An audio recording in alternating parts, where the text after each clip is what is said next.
Kung balak mong pumasok sa farming business, ito yung maganda, panimula o pagdagdag sa ating mga alaga. Hindi masilan alagaan, matibay sa mga sakit at madali lang itong paramihin. Ito ang Muscovy Duck.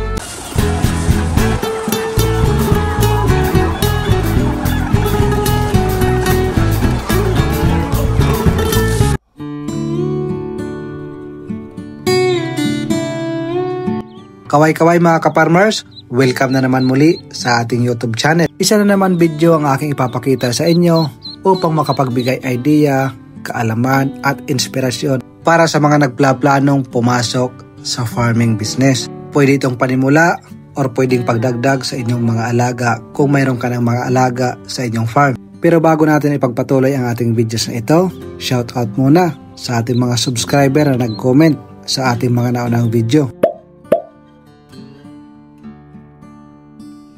Kaya para sa ating mga ka-farmers, kung mayroon kayong katanungan, maaari kayong mag-iwan ng comment sa ating comment section. At para naman sa ating mga ka-farmers na ngayon pa lang napadaan sa ating YouTube channel, huwag mong kalimutan mag-subscribe and hit the notification bell. Kasi marami pa tayong video na ilalabas na makakatulong at makaka-inspire para mas lalo kayong ganahan sa pagsisimula sa pangarap nyong farming business.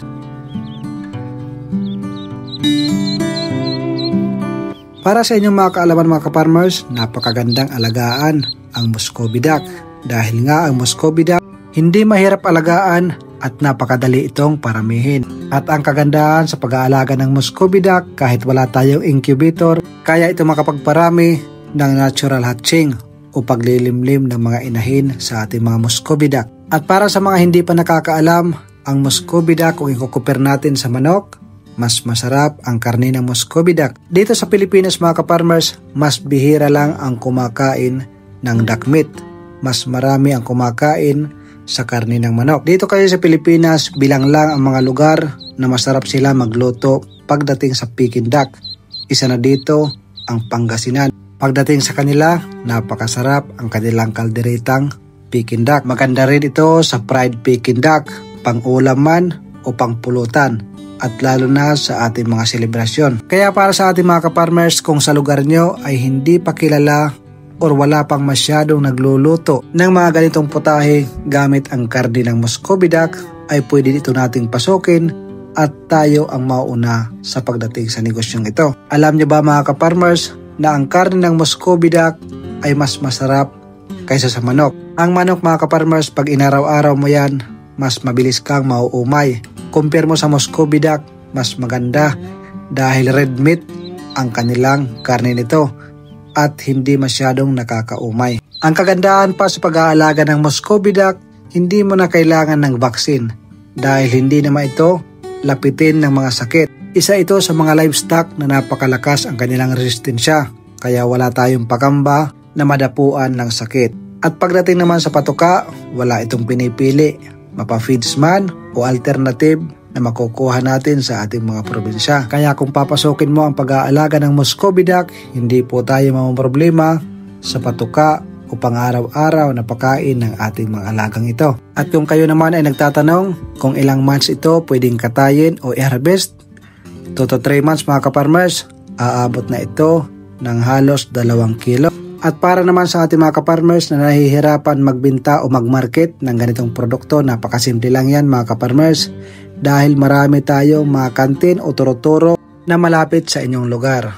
Pwede tayong mag-offer at makapag-supply sa kanila. At pwede rin natin pasukin ang pagbibenta ng mga sisiw sa mga gustong mag-alaga o magparami ng Muscovy Duck. Tulad ng aking sinabi, hindi mahirap magbenta ngayon dahil nagkalat na ang mga social media katulad ng TikTok, Facebook at marami pang iba na pwede tayong makilala na makakapag-post tayo araw-araw. Sa una mga ka-farmers, medyo mahirap. Kahit na anong negosyo sa una medyo mahirap. Pero kung mayroon tayong mga produkto at magpo-post tayo ng 10 beses bawat araw, sigurado darating ang panahon na makikilala tayo. Para sa ating mga ka-farmers na gustong pumasok sa farming business, ito lang ang aking maya advice. Huwag po kayong mahihiya mag-post araw-araw dahil yan ang pinakamabilis na paraan upang makilala ang ating produkto at para may makakilala at makakita para mapuntahan tayo at makakuha tayo ng customer. At kung tayo mag-aalaga ng Muscovy Duck, pwede tayong gumawa ng sarili nating produkto. Pwede tayo ang magluto ng ating kalderitang Muscovy Duck, fried Muscovy Duck, at gumawa tayo ng balot, presentation na pwedeng makaakit para sa ating mga customer. At katulad ng inyo nakikita mga ka-farmers, kung mayroon kayong tanim na azula, napakalaking tulong yan para sa ating pagpapatuka sa ating mga alagang Muscovy Duck. Hindi lang yun mga ka-farmers, sa ating mga organic na nakukuha sa ating mga probinsya, yung mga wild na gabi, puno ng saging, at iba pa na mga alternative ay pwede na natin ibigay sa ating mga alaga. Pwede ito natin haluan ng darak ng palay, darak ng mais, at haluan natin ng 10 to 20% na commercial feeds para manatiling matataba ang ating mga alaga.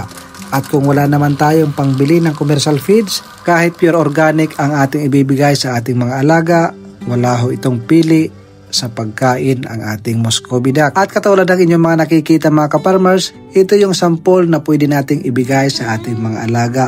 Siguro naman mayroon ito sa inyong mga probinsya at sa inyong mga bakuran. Katawan ng saging, kangkong at mga wild na gabi mga ka-farmers.